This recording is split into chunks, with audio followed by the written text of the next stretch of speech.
O profissional consegue diagnosticar os desejos reprimidos por trás desses sonhos, ele vai conseguir identificar os problemas do paciente, de relacionamento que esse paciente tem, tanto com as pessoas que são do convívio do paciente, como com colegas ou pessoas do trabalho que ele chefia, por exemplo, porque ele vai entender como ele se coloca, qual é o problema que ele tem, os conflitos e os gatilhos que geram determinado tipo de postura, determinado tipo de ataque de fúria em relação a seus subordinados, por exemplo, a seus empregados, por exemplo, que a gente está falando aqui, obviamente, de paciente qualificado, que é aquele paciente que pode pagar pelo nosso serviço. Então, eles são donos de empresa, eles são donos de líderes, eles são executivos, enfim,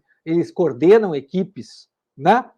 E aí você vai conseguir identificar os problemas conjugais que esse paciente está tendo através dos sonhos.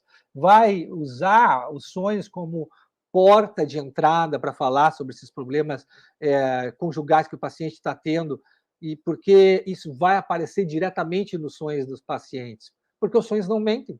É uma janela que vai se abrir e você vai enxergar junto com o paciente o que tem lá dentro e vai enxergar a mente do paciente junto com ele. E aí você vai conseguir diagnosticar, por exemplo, um quadro depressivo através do sonho. Você vai conseguir diagnosticar quadros de ansiedade que estão travando a vida do paciente. Vai conseguir, dentro desses quadros de ansiedade, vai conseguir ver se é uma neurose de angústia, se é uma fobia, se é uma síndrome do pânico, se é uma neurose obsessiva. Você vai ter condições de ver isso, confirmando isso com os sonhos do paciente, porque os sonhos têm um elemento diagnóstico importante e ainda muito pouco explorado pelos psicólogos e psicanalistas. E se é uma situação depressiva dentro de um quadro neurótico, você também vai conseguir identificar isso, porque aparecem características claras sobre isso nos sonhos. E qual é a relação que os sonhos têm com os desejos reprimidos, né? Com a neurose que o paciente desenvolveu? Isso tudo você vai conseguir identificar, porque o diagnóstico psicanalítico das estruturas da personalidade, ele é importante justamente por causa disso. Porque através dele fica clara qual é a situação clínica do paciente e o que você precisa fazer para ter resultado com ele, para realmente mudar a vida dele em profundidade. Porque isso abre o caminho para o tratamento. A primeira coisa que a gente precisa fazer é conhecer o paciente profundamente. Sem um bom diagnóstico realizado, a gente vai tratar o paciente como? É como um médico, que você vai procurar um médico, ele não sabe o seu diagnóstico, ele vai prescrever o quê? Ele precisa de elementos para poder fazer uma intervenção. No nosso caso, é a mesma coisa, né? E aí você consegue cobrar um valor digno pelo seu trabalho, porque o paciente ele vai ver valor no serviço que você está fazendo, porque você vai prestar um atendimento de extrema qualidade que satisfaz o paciente. É mais ou menos como um advogado, né? Aquele advogado que identifica bem a sua situação, o problema que você está passando, e que tem a solução para o seu problema, porque ele sabe fazer o diagnóstico correto da situação, para depois dar a solução para o seu problema, é aquele advogado que você vai pagar os honorários dele, mesmo ele cobrando bem, porque você sabe que ele vai resolver o seu problema. E aí você vai ter o retorno que você quer. Agora, se você vai num advogado e sente insegurança em relação ao modo como ele identifica o seu problema, a solução que ele te apresenta, você vai contratar ele mesmo assim? Se você está querendo realmente alguém que resolva seu problema, é provável que você não faça isso, não é mesmo? E as minhas alunas, quando entram no programa, elas têm essa dificuldade comum. A maior dificuldade é realmente fazer um diagnóstico correto, identificar as estruturas né, e diferenciar uma estrutura da outra é uma dificuldade comum de praticamente todo mundo que entra no programa. E aí os pacientes, como consequência disso, não fidelizam no tratamento, eles abandonam e interrompem o tratamento, eles desmarcam muitas sessões, eles abandonam o tratamento.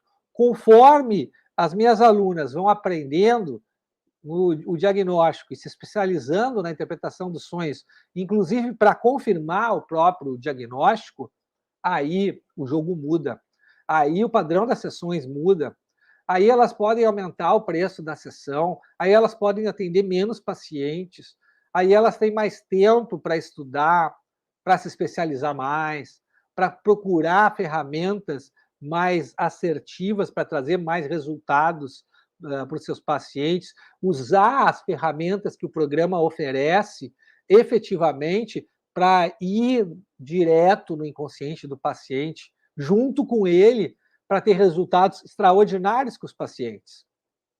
Porque diagnosticar desejos reprimidos através dos sonhos é muito importante. Faz você ter mais resultado nos seus atendimentos com os pacientes.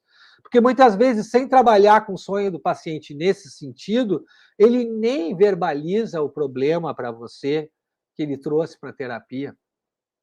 Porque os sonhos ajudam a revelar esses desejos inconscientes que, ao se defrontar com eles, o paciente para de resistir e fala sobre eles abertamente. Aqui nem entra em questão se é certo ou errado, o que ele vai fazer com esses desejos, se ele vai realizar esses desejos ou não, mas ele vai se sentir aliviado porque ele vai encontrar um continente, um lugar onde ele vai poder falar sobre isso, sem se sentir julgado, sem se sentir criticado, com alguém com uma escuta especializada que vai ajudar ele a pensar os próprios pensamentos dele. E os resultados que vêm desse tipo de postura do terapeuta faz toda a diferença na vida do paciente. O paciente se sente aliviado, o paciente se sente alguém aceitável, alguém que tem problemas e não o único que tem problemas daquele tipo no mundo. O paciente fazia de tudo para não saber o que ele desejava. E estava ficando neurótico por causa disso. Agora o paciente tem consciência do próprio desejo e tem mais condições, sim, de decidir o que fazer com ele. Não é você que vai decidir. Você vai ajudar o paciente a olhar o que tem dentro. E aí o paciente mesmo decide o que fazer com o próprio desejo. Por exemplo, um paciente começou o tratamento muito assustado, porque em seus sonhos ele saía na porrada com outros homens, sempre tinha briga com outros homens, e ele acordava excitado com isso. Era claro que o desejo homossexual estava representado ali, e o paciente estava assustado com isso.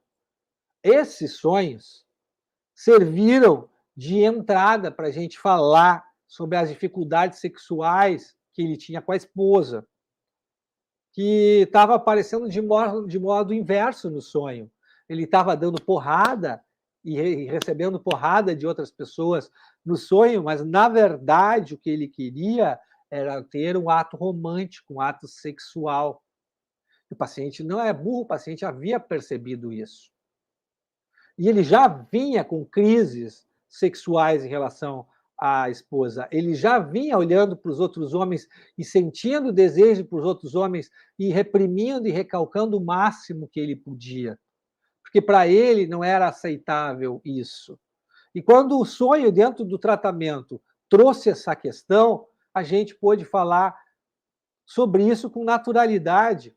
E o paciente pôde acolher o próprio desejo sem tanta culpa, sem tanto remorso, para poder saber o que ele ia fazer, para poder decidir e ter o desfecho que ele queria. A decisão que ele tomou depois foi toda a responsabilidade dele, e ele está muito feliz com a decisão que ele tomou. Não é algo que eu influenciei ou sugeri na cabeça do paciente. Eu ajudei ele a analisar aquilo que ele queria, aquilo que o seu sonho estava mostrando que ele queria, que ele estava vivendo como conflito. Mas a decisão do que fazer com isso foi totalmente do paciente. Eu fui testemunha do seu processo de crescimento e de decisão.